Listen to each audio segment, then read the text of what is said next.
Hi guys, welcome back on the channel. Today's video is going to be a Q&A compiled by my three friends, Lazzy, Champion Aeternal and Rosco, who are basically running the Discord channel of the YouTube channel. They compiled some really interesting questions and I decided to make a video, a Q&A video, because I believe it will help a lot of people.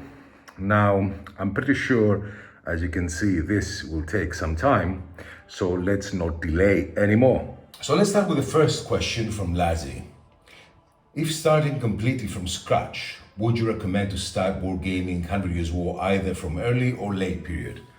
Okay, we had the discussion in the previous video where I compared Claymore and Perry.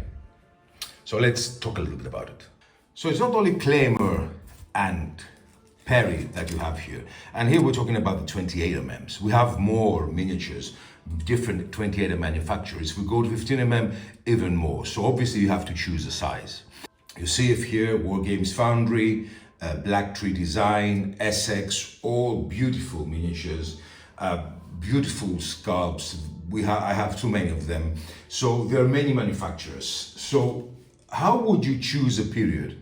So deciding miniatures has to do with the period, and the period has to do with miniatures. So let me give you an example. I have many commanders. You've seen them before. You can go and watch some of my older videos.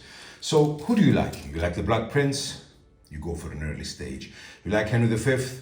You like the Marshal of France? You like Salisbury? And just for me to let you know that this is First Corps miniature, another very great manufacturer. So depending on the lore, depending on the battles you want to fight Agincourt, you want to fight Gracie, you want to fight Poitiers, you want to fight the Battle of Verneuil. There's so many battles you want to fight, different theaters of war. So all of them is a combination. In my opinion, your first decision should be the miniatures. If you like the miniatures, this is the main aim, what you see in front of you. If it's beautiful, if it's what it pleases you in the eye. The lore is good. Early 100 Years War, great commanders. Late 100 Years War, great commanders.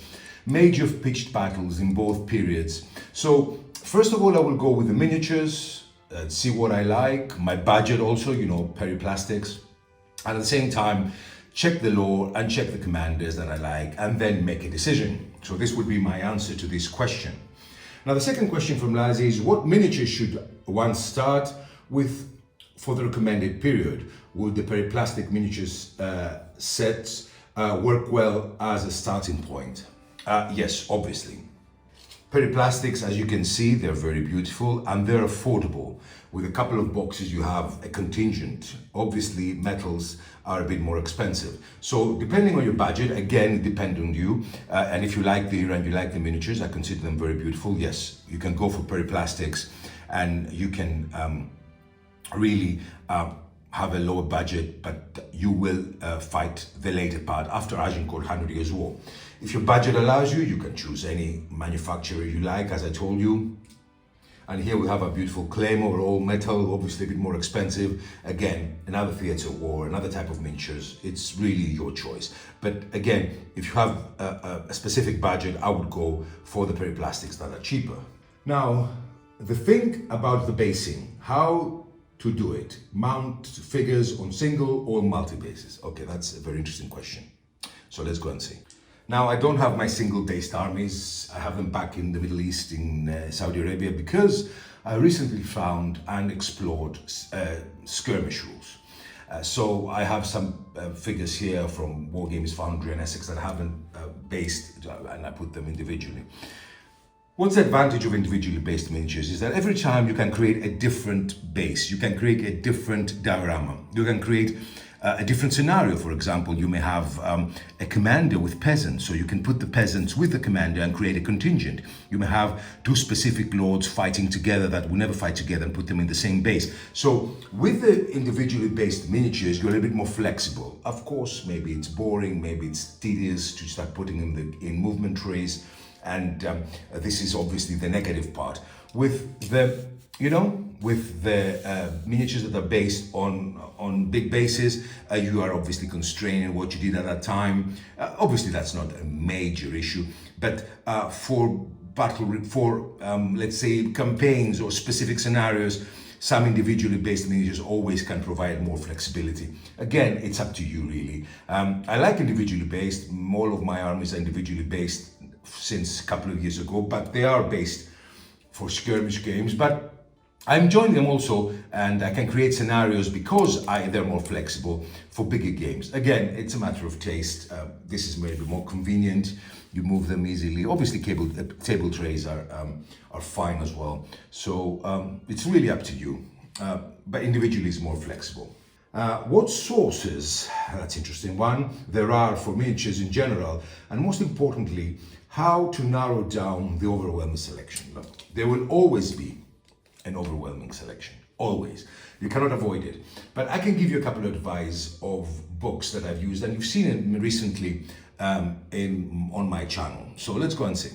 So for sure I recommend this Medieval Warfare book. You remember I did the Battle of Lincoln based on one edition. Here's the Battle of Agincourt. It's really a lot of a lot of information about battles, about commanders, about deployment. It's really these books are very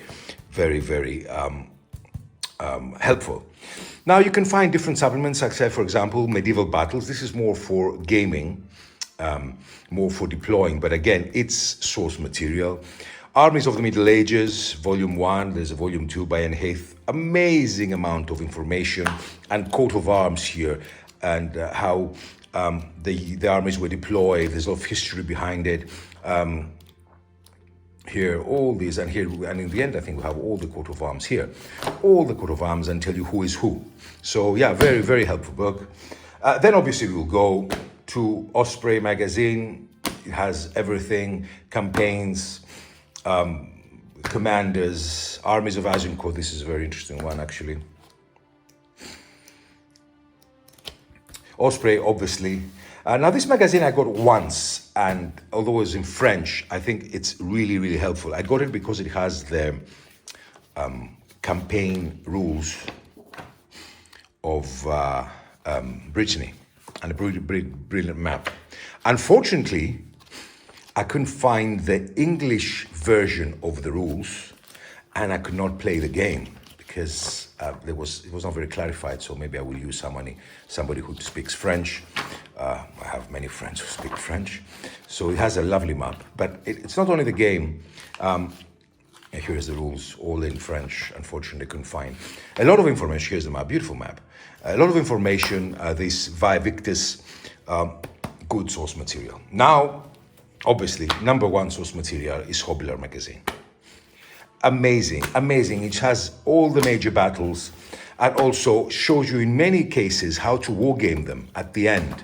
Wargaming, Crazy, Wargaming, Poitiers, Wargaming, all. It's obviously, you have to pay for this. Obviously, some are online for free, but you have to search for them. What's this? I'll leave it here.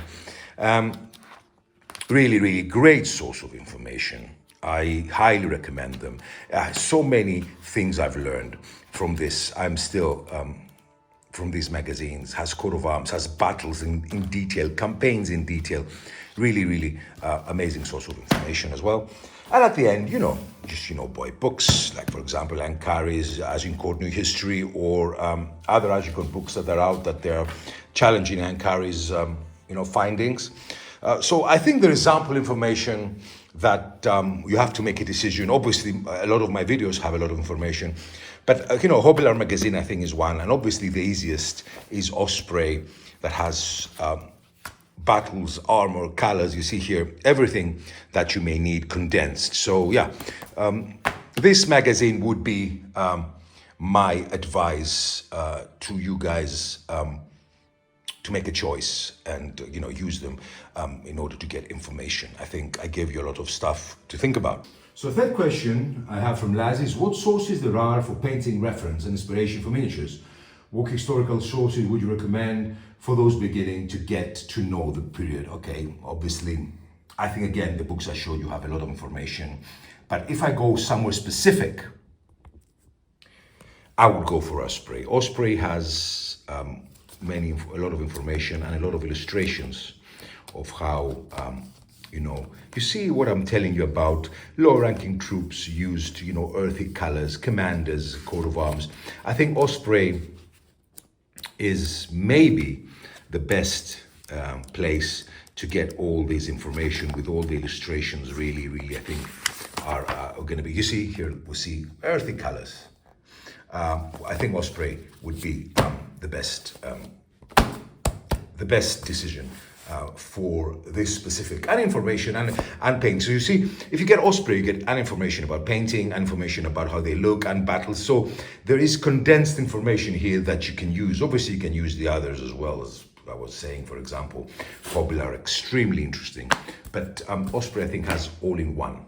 Maybe not in such a detail, but you don't need more, in my opinion.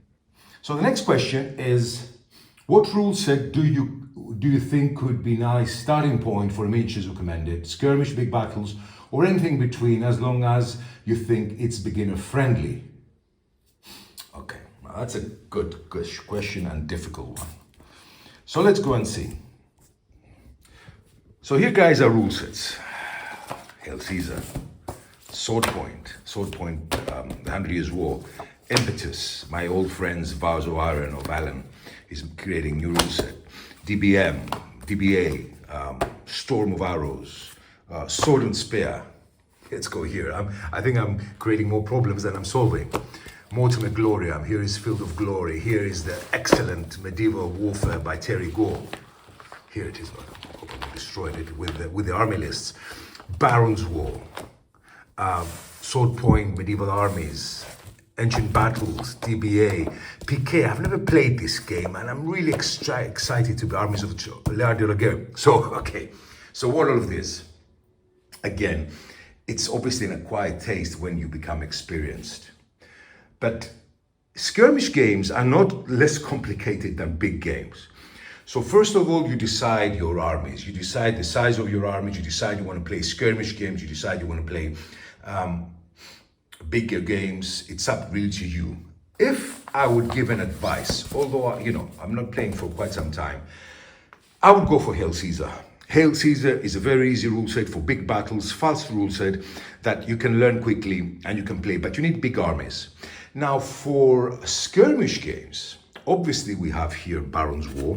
We have Blood and Crowns, you remember, this one on your screen now. That's excellent. I'm preparing a campaign with this one. Excellent for skirmish. And you have obviously Lion Rampant. I've never played Lion Rampant. It's very easy to learn, at least the first edition. So I would go for Lion Rampant and Hail Caesar. Hail Caesar is a great rule set to start with, if you want to. But starting with, it's a very strange word for me, because you will learn the rules even if you go for, DBM, maybe it's a bit complicated, or if you go for Impetus, or if you go for Sword Point. I really need someone to tell me if this is a good rule set. I need to read it. It's really, maybe I'll take it with me in Saudi Arabia, I'll think about it. DBA is very simple. Medieval Warfare by Terry Gore is excellent. Modern Glory is excellent. So there are many rule sets. So basically, whatever takes your fancy, I think Hail Caesar or Lion Rampant are easier than other rule sets, are more simple. But again, everything depends on the armies you will compile. So the last question of Lazzy is, after this, where to go next? What to add to the armies and what rule sets might you recommend for next step? Okay, so next step, you will add to your armies. It's not very complicated for the 100 Years' War. Either you add, men-at-arms, you add missile troops, depending on the battles you are going to be fighting, depending on the battles you want to fight. It's quite easy. You will choose commanders, different commanders. So I think when you start and you realize what period you're following, then everything will come very easily. And then you will be familiar with wargaming. Maybe you have played a couple of Hail Caesar games, a couple of, Lion Rampant games, and then you see, you see reviews on my channel, for example, and you start understanding and asking questions. Maybe you will like Sword and Spear, maybe you like Mortimer Gloriam, maybe you will like L'Art de la Guerre. So you will move from there. I think when you find a starting point and you start understanding, then it's very easy for you to move towards your aim and your goal, because you will understand if you want the late period or the early period, or if you want Claymore Castings or Front Rank or Wargames Foundry or Ressex, and then you will start working around this, and then you're going to go to another rule set that maybe applies to you more. I think when you started, then it gradually will go. So these are the questions from my friend Lazzy, and let's go from our champion Aeternal and another friend from Discord. Now this is a quite interesting. Siege battles for medieval tabletops sound really difficult to pull off, excuse me, but also look extremely fun. Do you have any experience and recommendations for rule supplements to cover things like siege machines, siege towers, battering rams, how they work and should they be destructible, set up point values, should attackers get a larger force, defender get lesser force to balance the game, siege machines during the battle, climbing ladders, breaching gates, wall fighting, fighting at the walls. All this interaction feasible? Okay, let's talk about this. I have a good answer for this. Okay, first of all, I had a lot of 15mm siege equipment, and I cannot find them. Next time I'll show them to you. I got them from Hallmark. This is a siege tower, and I had this battering ram. I had everything. So you can find stuff here. Remember this castle that many of you are asking me? It's a resin. I really don't remember where I got it from. I painted it, we dry brushed it, and I painted it black. I really, guys, don't remember. Obviously, it's from the UK, but I don't remember. I ordered it when I was back in Greece. So obviously you can find castles and you can find siege equipment and everything. If I would go for a siege rule set that covers everything you asked, is Tactica Medieval. I don't know if it's out there anymore. I've seen it in eBay. I don't know if they're planning to make a second revision. I don't know anything, but it has everything. Values for towers, how you use battering rams, movement of battering rams, how you can set fire to the battering rams and the defenders extinguish the fire, how you fight on the battlements. Also it has mining.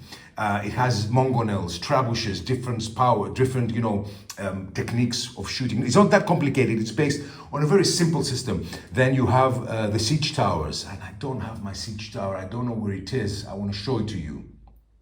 Siege towers that you roll 2 dice versus 1 is defender against attacker, and the higher roll you will manage to lower the drawbridge. If the defender wins, he blocks it, and you cannot. You can set a fire to the siege towers. I have the Tactica Medieval siege rules. You can find them very easily on the channel. I had a review. There is nothing I've found or I've read all my wargaming life that portrays better and it's so detailed but so fun than Tactica Medieval. Not even close. Always, look, you're asking about size, Champion Aeternal is asking about size of the armies. All my wargaming life, I never used point system in a battle. Never. I don't remember using it even once, even when I was a newbie. I never, because for me it doesn't make sense unless you play against someone. But even if you play against someone, it's fun someone to have superiority against. It's not the same, always the same. So I've never used points. I've never used calculations. Never. So obviously you're gonna have an uneven battle. And it's gonna be more fun. So yes, Tactica Medieval, highly recommended if you can find it. I don't know any other rule sets that have such a detailed siege rules than Tactica Medieval, and I highly recommend them if you can find them. So let's go to the last questions from Rosco1415. Thank you guys, excellent questions. I hope they helped also you guys. If you want to join this Q&A, it's a one-off. If we have more questions, we can make another video. It all depends on you guys. If you want to join the Discord channel has a lot of stuff. It's not only medieval, it has World War II, 40K. Everybody can show his pictures, show his photograph, his miniatures.